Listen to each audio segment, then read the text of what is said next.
नमस्कार दोस्तों, हर्ष के साथ राज यूट्यूब चैनल में आप सभी का स्वागत है। दोस्तों, पब्लिक एडमिनिस्ट्रेशन नेट जेआरएफ का जो ये लेक्चर चल रहा है, उनमें ये मेरा तीसरा लेक्चर है और आज मैं सेकेंड यूनिट स्टार्ट कर रहा हूँ, जो कि प्रशासनिक चिंतन दिया गया है। तो एट फर्स्ट प्रशासनिक चिंतन में क्लासिकीय सिद्धांत, जिनमें से फ्योल, उर्विक, गुलिक, टेलर ये सभी हैं।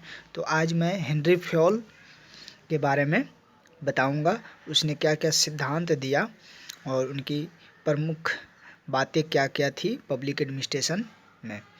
तो हेनरी फ्योल, मैं आपको बता दूं, इनका जो टेन्योर रहा है 1841 से लेकर और 1925 तक इनका जीवन काल रहा है। और 1841 में ही ये मध्य वर्गीय परिवार, जो फ्रांसीसी परिवार में इनका जन्म हुआ था, और 1925 में इसकी 84 वर्ष की उम्र में इसकी मृत्यु हो गई। तो वैसे मैं आपको बता दूं, आप प्रबंधन के बारे में, टेलर के बारे में जानते होंगे कि उन्हें ही प्रमुख विद्वान या जन्मदाता माना जाता है। लेकिन आपको बता दें कि फ्योल जो हैं, हेनरी फ्योल, प्रबंधन की अवधारणा क्षेत्र में ये महत्वपूर्ण योगदान दिए हैं और फ्योल को प्रबंधन प्रक्रिया संप्रदाय का संस्थापक माना जाता है। इनकी प्रथम पुस्तक है एडमिनिस्ट्रेशन इंडस्ट्रियले एट जेनराले। 1916 में ये पुस्तक प्रकाशन में आया था। फ्रांस में हुआ था प्रकाशन, लेकिन अंग्रेजी भाषी देशों में यह तब तक प्रकाशन नहीं हुआ जब तक कि 1929 में अंग्रेजी में अनुदित होकर आ नहीं गई थी ये पुस्तक। और 1916 में सामान्य और औद्योगिक प्रबंधन, तो इनकी प्रमुख पुस्तकें हैं, जो कि मैं राइट साइड आप देख सकते हैं बुक्स में लिखा हूँ। तो जनरल प्रिंसिपल ऑफ एडमिनिस्ट्रेशन, इसकी सबसे महत्वपूर्ण पुस्तक जो है सेकंड वाले हैं, जो कि जनरल एंड इंडस्ट्रियल मैनेजमेंट 1916 में इसने लिखा था। और थर्ड प्रमुख पुस्तक है the industrial theory of state 1923। तो प्रथम पुस्तक 1908 में आया था इनका, सेकेंड पुस्तक 1916 में आया, जो कि यही सबसे महत्वपूर्ण पुस्तक है जनरल एंड इंडस्ट्रियल मैनेजमेंट, और लास्ट पुस्तक 1923 में आया। तो अब जानते हैं हेनरी फ्योल के विचार क्या क्या है प्रबंधन के मामले में। तो फ्योल प्रबंधन और प्रशासन के बीच अंतर को गलत मानते हैं। जैसा कि मैं आपको कल प्रबंधन, प्रशासन और संगठन में कुछ मूल अंतर बताए थे, उसी प्रकार लोक प्रशासन में अंतर होती है, लेकिन हेनरी फ्योल का कहना है कि प्रबंधन और प्रशासन के बीच अंतर करना ये गलत मानते हैं। फ्योल ने प्रबंधन उपक्रमों में प्रशासन में बहुत महत्वपूर्ण भूमिका निभाता है। फ्योल कहते हैं कि प्रबंधन जो है प्रशासन में बहुत महत्वपूर्ण भूमिका निभाता है। उपक्रमों में हर के उपक्रम शामिल हैं, औद्योगिक, व्यापारिक, राजनीतिक, धार्मिक और अन्य। ये छोटे और बड़े सभी तरह के हैं। फ्योल ने प्रबंधकीय गतिविधियों के बारे में अपने विचार प्रस्तुत किए, जिनमें से औद्योगिक उपक्रमों की तमाम गतिविधियों को फ्योल 6 समूह में विभाजित करते हैं। तो पहला जो इनकी गतिविधि है, तकनीकी गतिविधियाँ। तकनीकी गतिविधियाँ में देखिए, तकनीकी उत्पादन हो गया, विनिर्माण हो गया, अनुकूलन हो गया। ठीक, ये पूछा जाता है सवाल और आया भी है। उनके बाद है सेकंड जो है वाणिज्यिक गतिविधियाँ, जिसमें से होता है क्या है कि बेचना है, खरीदना है, विनिमय करना है।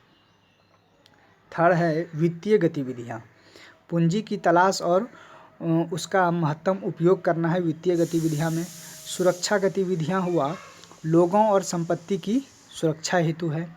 लेखांकन गतिविधि में है माल सूची, तुलन पत्र, लागत और सांख्यिकी है।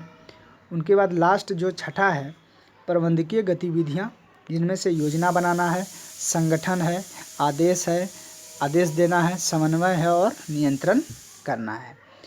और हेनरी फ्योल ने ये भी विचार दिया था इसी के अंदर जो आप देख रहे हैं प्रबंधकीय गतिविधि छठा जो पॉइंट है, इसमें ये जोड़ दिए थे कि योजना, संगठन, आदेश, समन्वय, नियंत्रण प्रबंधन में होता है।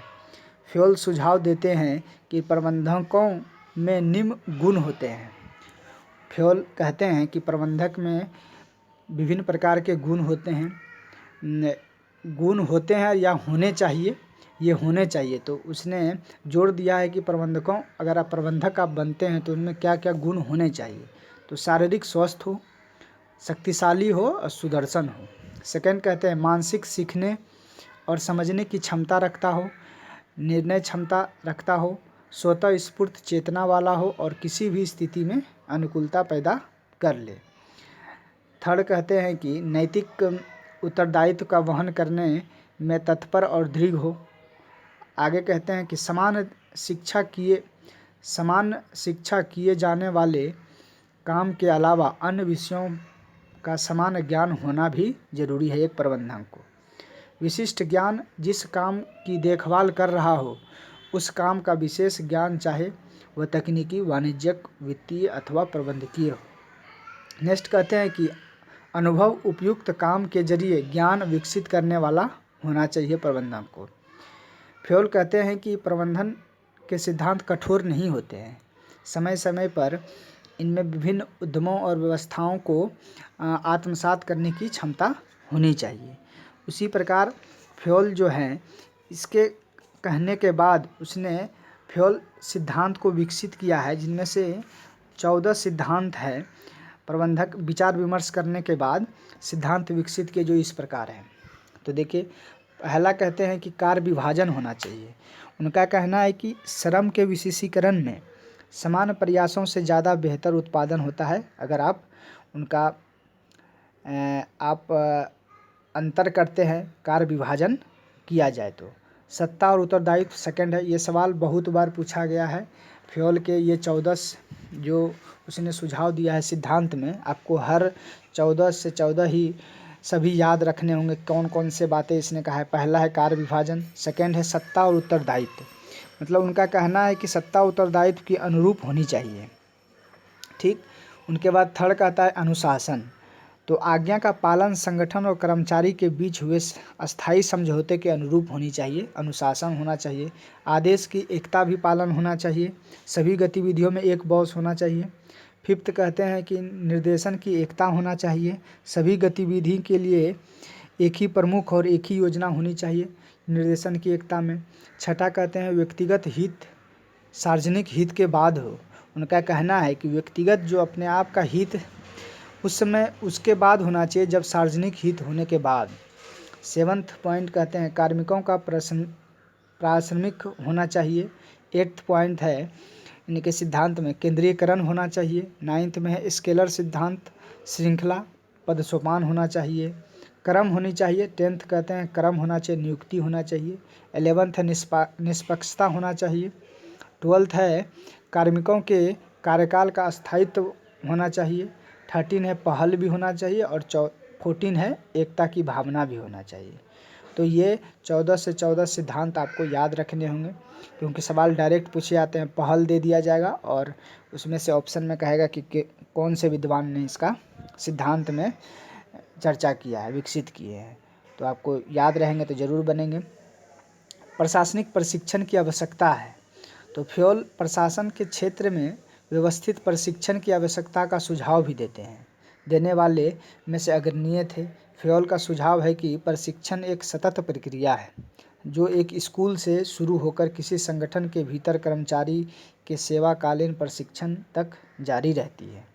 तो उनको प्रशिक्षण सिद्धांत पर भी, प्रशासनिक प्रशिक्षण पर भी हेनरी फ्योल ने जोर दिया है। उनके बाद आता है दलीय मोर्चा, गैंग फ्लैंक। देखिए, ये सिद्धांत बहुत बार पूछा गया है और आने वाले एग्ज़ाम में भी आने की पूर्ण रूप से संभावना है। तो आपको ध्यान रखना है इसमें सोपानीय गैंग फ्लैंक में सोपानीय संगठनों में यह सिर्फ अपनी स्थिति से छलांग लगाने की ज़रूरत को ही व्यक्त करता है। हालांकि फ्योल औपचारिक संगठन पर बल देते हैं, फिर भी वह पद सोपान और औपचारिकतावाद के अनुरूप ही इनके खतरों से भी सचेत हैं। गैंगफ्लैंक का सुझाव देते समय हेनरी फ्योल सावधान हैं। वो मानते हैं कि यह सिद्धांत सरकारी अभिकरणों के लिए गैर सरकारी संस्थानों के मुकाबले कम प्रासंगिक है, क्योंकि यह निजी संगठनों के मुकाबले अधिकार के क्रम कम स्पष्ट हैं। उनके बाद गैंगफ्लैंक डायरेक्ट सवाल पूछा जाता है। गैंगफ्लैंक अब match the following previous year question bank में आप देखेंगे तो बहुत सारे सवाल इन पर आए हुए हैं।